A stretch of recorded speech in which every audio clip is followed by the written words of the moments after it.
Hi, I am your friend Avinash, and today's video topic is ORM mapping. First we see the types of mapping. Basically there are four types of mapping, and that are one-to-one mapping, one-to-many, many-to-one, and many-to-many.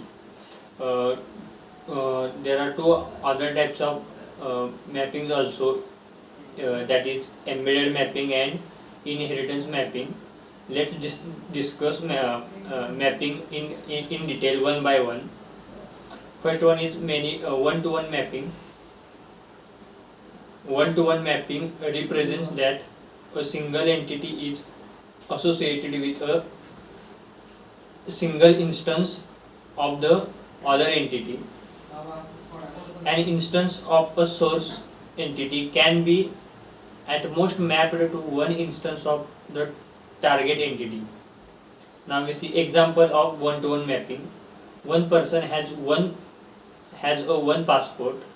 We have one college ID. A college ID is uniquely associated with a person.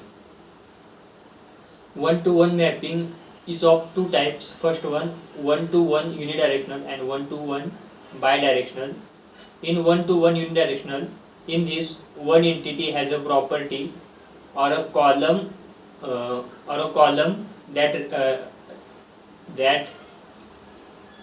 references to a property or a column in the targeted entity. One-to-many mapping. This mapping represents a relationship where one instance of the one entity class is associated with multiple instances of another entity class. Example is, a department class may have a one-to-many relationship with an employee class, where a department can have multiple employees. Next one is many-to-one mapping. This mapping is the inverse of the one-to-many mapping. It represents a relationship where multiple instances of an entity class are associated with a single instance of another entity class. This mapping is implemented using a foreign key on the many side of the relationship. Example, multiple order instances may have many-to-one relationship with a single customer instance, where many orders can be associated with one customer. Next one is many-to-many mapping.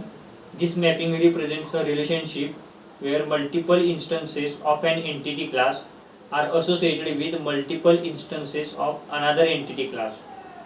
This mapping is implemented using an implemented join table that holds the association between the two entities.